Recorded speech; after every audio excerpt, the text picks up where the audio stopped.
హరి ఓం.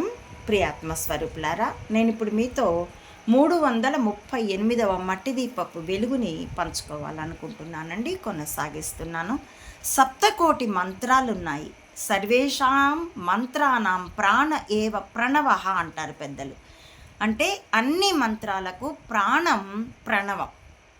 ఓం అన్నది చేర్చకుండా ఏ శ్లోకమో చెప్పరాదు. అట్టి ప్రణవ మంత్రాన్ని ప్రకృతి నుండి సూర్యభగవానుడి నుండి స్వీకరించవచ్చు, కానీ మరే మంత్రమైన గురుముఖత స్వీకరించాలి. అంతేగాని ఫోనుల్లో, మెసేజుల్లో సామూహికంగా కాదు. ఎందుకంటే అది ఆత్మ విద్య, దూర విద్య కాదు. అది గురు హృదయం నుండి శిష్య హృదయానికి భావ ప్రసారం.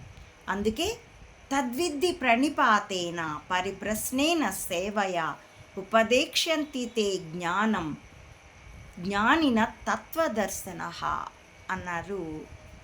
తత్వదర్శిన అన్నారు గీతాచార్యులు. మంత్రం పట్ల పూజ్య భావము, గౌరవము లేకుండా అనుష్ఠానం సిద్ధించదు. చాలామంది ఫలితం మీద ఆశతో అనుష్ఠిస్తూ ఉంటారు, ఇంకా సిద్ధించలేదు అని అంటారు.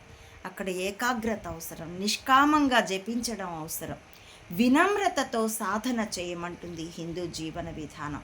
ఇదే హిందూ సనాతన ధర్మం ప్రపంచానికి ఇచ్చే జ్ఞాన ప్రకాశం. ఇది మాతా అనంతానంద చేతుల్లో మహర్షులుంచిన మట్టి దీపం. నా ఈ మట్టి దీపాలు మీకు నచ్చితే please like, share and recommend my channel to others and subscribe it. Please support Amma Odi Mata Anantananda to spread the truth of either spiritual or spy. Thank you for watching.